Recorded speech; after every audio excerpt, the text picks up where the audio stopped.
Itu tentang kewajiban orang yang sakit, dan di buku MPIM ini di awal-awal saya menceritakan tentang jin. Nah, mungkin ini hal yang menarik bagi mitra Suara Kota ya. Jin itu sama dengan kita. Jin adalah mukalaf. Mukalaf adalah makhluk yang terkena hukum Allah. Dalam surat Ad-Dzariyat ayat 56 dikatakan, "Wa ma khalaqatul jinna wal insa illa liya'budun."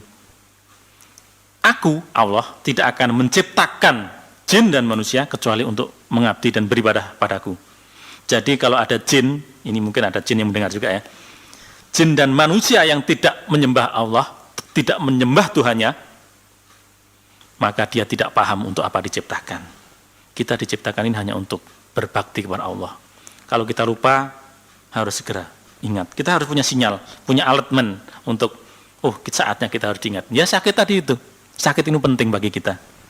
Kemudian jin itu ya, nanti mungkin ada yang bertanya ya, bahwa jin itu seperti kita, bermasyarakat juga.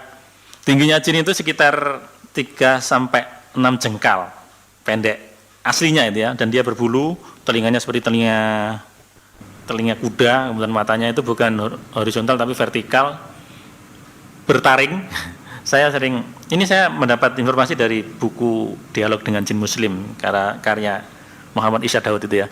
Dan saya sudah banyak membuktikan ketika saya tidur itu bertemu dengan mereka itu. Nanti silakan kalau mau berdialog boleh dengan saya dimanapun. Kemudian jin itu umurnya panjang-panjang, dan satu kali melahirkan seorang induk jin. Kemarin kita sempat berdialog dengan mereka dengan melalui seseorang yang kesurupan gitu ya. Itu 18-20 orang.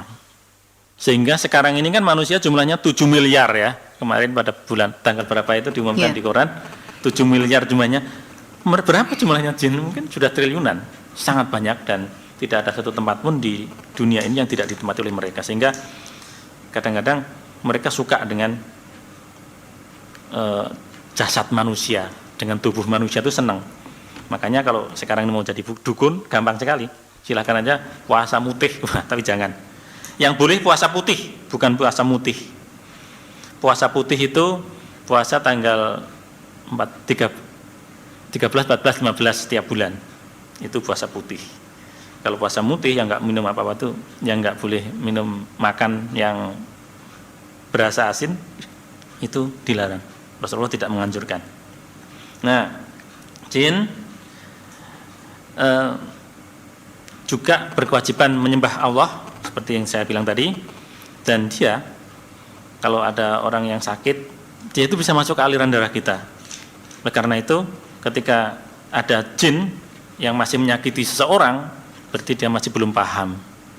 Kalau seseorang baik, manusia baik, jin baik, dia tidak akan menyakiti orang. Makanya ketika kita banyak membaca subhanallah, alhamdulillah, la ilaha illallah, Allahu akbar, tasbih itu kita baca, insya Allah kita akan bersih dari hal yang seperti itu.